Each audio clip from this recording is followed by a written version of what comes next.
नहीं, एक तो ये बहुत ही घिनौनी बात है, मैं निषेध करती हूँ। और जिनकी जान इसमें गंवाई गई है उसके बारे में मैं दुख भी व्यक्त करूँगी। उसी के साथ साथ ये ज़रूर है कि उनको राहत मिलना वह एक बहुत इसेंशियल ज़रूरी बात थी। और राज्य सरकार और केंद्र सरकार दोनों ने लोगों के यातायात के लिए सब प्रबंध तो किए हैं, लेकिन इसमें से दो बातें दिखाई दे रही है कि एक तो है कि जो माननीय पंतप्रधान जी ने मीटिंग ली है उसमें सभी पार्टी के लोग शामिल हो गए और सब मिलके हम इस आतंकी हमले के बारे में काम करेंगे, ये भी सब लोगों ने प्रतिज्ञा की है। वो बहुत अच्छी बात है, मैं उसका स्वागत करती हूँ।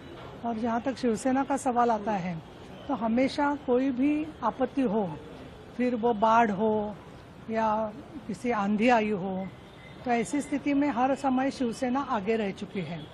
और इसके लिए वहाँ से लोगों को आने के लिए, उनका हौसला बढ़ाने के लिए और उनको एक एहसास देने के लिए कि हम सुरक्षा के साथ में आपके साथ हैं, और उसी के साथ साथ वहाँ पे जो भी लोग रह गए हैं उनको भी एक सदमा पहुँच गया है। तो इसके बारे में ये सब मिलके मानसिक धैर्य के साथ साथ तंत्र ज्ञान का उपयोग करके हुए इसके साथ में आगे जाने की जो निर्णय मोदी साहब ने लिया है उसका हम समर्थन करते हैं। और जो बहनों ने उनके परिवार के सदस्य गंवाए हैं, फिर उसमें आर्मी के भी लोग हैं, उसमें बाकी भी परिवार है, तो उनके साथ में हम सब मिलके उनका दुख के साथ में हम उनके परिवार का सदस्य होने के रिश्ते से ही काम करना चाहते हैं। जो ऑल पार्टी मीटिंग में भी यही लगभग सभी ने यही समर्थन दिया था कि जो भी फैसला सरकार लेगी उसका समर्थन करेंगी जो भी पार्टियां हैं। और शिवसेना का भी वही कहना रहने वाला है, किसी भी तरह की कोई कार्रवाई अगर करेगी तो लोगों में गुस्सा बहुत है। नहीं, देखिए, एक होती है बात की गुस्सा तो है, लेकिन गुस्से से आगे हमारी कैसी रणनीति होगी इस पर काम करना ठीक तरीके से ये बहुत ज़रूरी बात है।